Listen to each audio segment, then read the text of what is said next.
Hello and welcome everyone. Today, we are going to dive deep right into the core of our own biology to explore a pretty radical idea. What if our DNA is way more than just a chemical blueprint for life? What if it's also an incredibly sophisticated biological antenna? Let's get into the incredible physics behind this idea. So here's our game plan. We're going to start with some solid, established physics, looking at how DNA acts as a resonator. Then we'll venture into the frontier, exploring the theory of it being a fractal antenna, and maybe even a self-correcting time-reversing mirror. From there, we'll touch on the wild idea of informational fields before we tie it all together and see how these concepts could influence a new kind of informational medicine. So, this is really the big question for today. For decades, we've pretty much seen DNA as this passive library of information just sitting there. But, a growing body of research, particularly from the world of biophysics, is suggesting it might have a much more active, much more dynamic role in actually communicating with the world around it.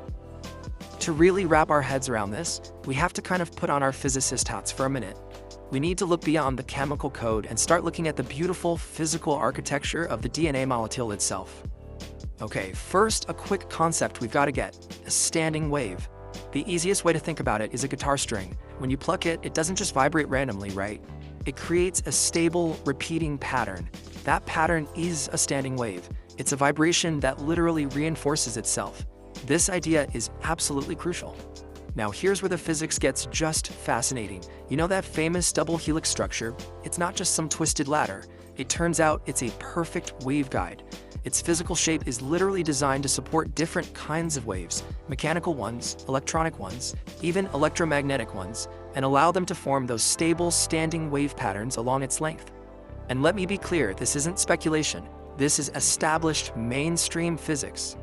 So if DNA can support waves, the next logical question has to be, what kind of receiver or transmitter would it be? And this leads us to the incredible design concept of a fractal antenna. So what on earth is a fractal antenna? Well, in engineering, it's an antenna that's built with these repeating self-similar patterns. And the amazing benefit of this design is that it can interact with a really, really broad spectrum of frequencies. It's less like an old TV antenna that only gets one channel, and much more like your smartphone that can connect to Wi-Fi, Bluetooth, and 5G all at the same time. And this is exactly why the DNA model fits so perfectly. It's not just a simple helix. That helix is looped up, then it's coiled, then it's supercoiled, and finally packed into our chromosomes. It shows these self-similar folding patterns across multiple scales, from the unbelievably tiny nanometer scale all the way up. That hierarchical structure is, well, it's the very definition of a fractal. So the takeaway here is actually pretty simple, but it's also incredibly profound. If DNA is a fractal antenna, it's not just listening to one channel. It's potentially capable of tuning into a huge number of different frequencies all at once, both from inside the body and maybe from the environment as well.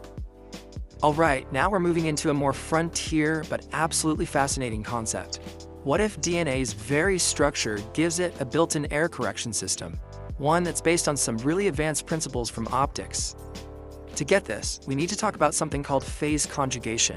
In the world of nonlinear optics, a phase conjugate wave is essentially a time-reversed copy of an original wave. And its incredible property is that when it travels back along the exact path of the original, it can actually cancel out any distortions and restore the signal perfectly. It's amazing. So how does this apply to DNA?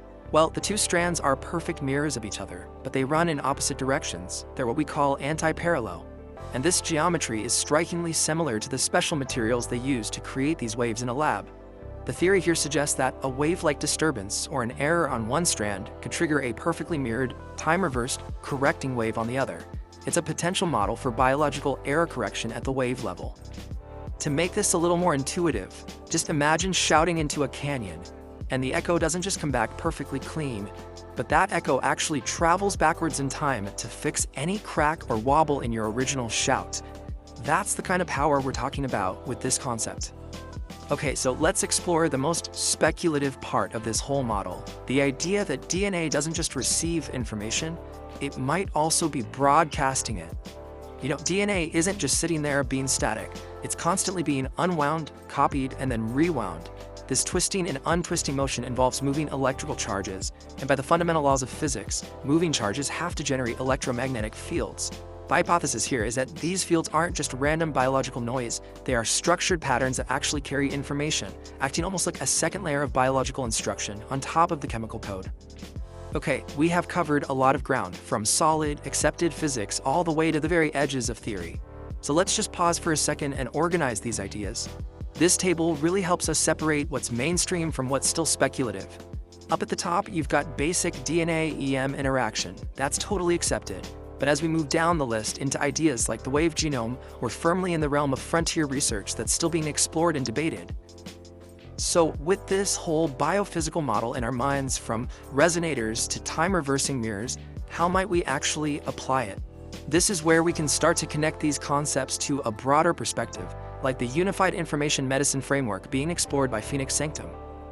And this is really the key question, isn't it? Why consider these frontier and in some cases pretty speculative ideas at all? Well, the answer lies in trying to build a more complete, a more holistic model of our own biology.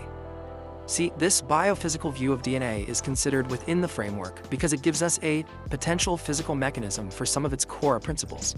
If DNA can be influenced by resonant frequencies, it opens the door to technologies that aim to correct biological information non-chemically. It suggests that specific frequencies could, theoretically, be used to support the body's own natural processes for maintaining the integrity of its genetic code. And to be perfectly clear, and this is very important, Sanctum views this as a consideration, a fascinating theoretical model. Not all of its components are considered supported until more studies are done and more evidence is obtained. We are exploring these frontiers of science, not claiming them as settled fact. Transparency here is absolutely key. So we'll end with this thought. If this model, or even just parts of it, turn out to be true, if our DNA really is a resonant bioantenna, what does that mean for the future? Well, it suggests that fields like energy medicine, bioresonance, and frequency-based therapies might one day move from the periphery right to the very center of a new kind of informational medicine. It makes you wonder, what signals are we sending, and what are we receiving? The question is no longer just about what's in our code, but how our code communicates.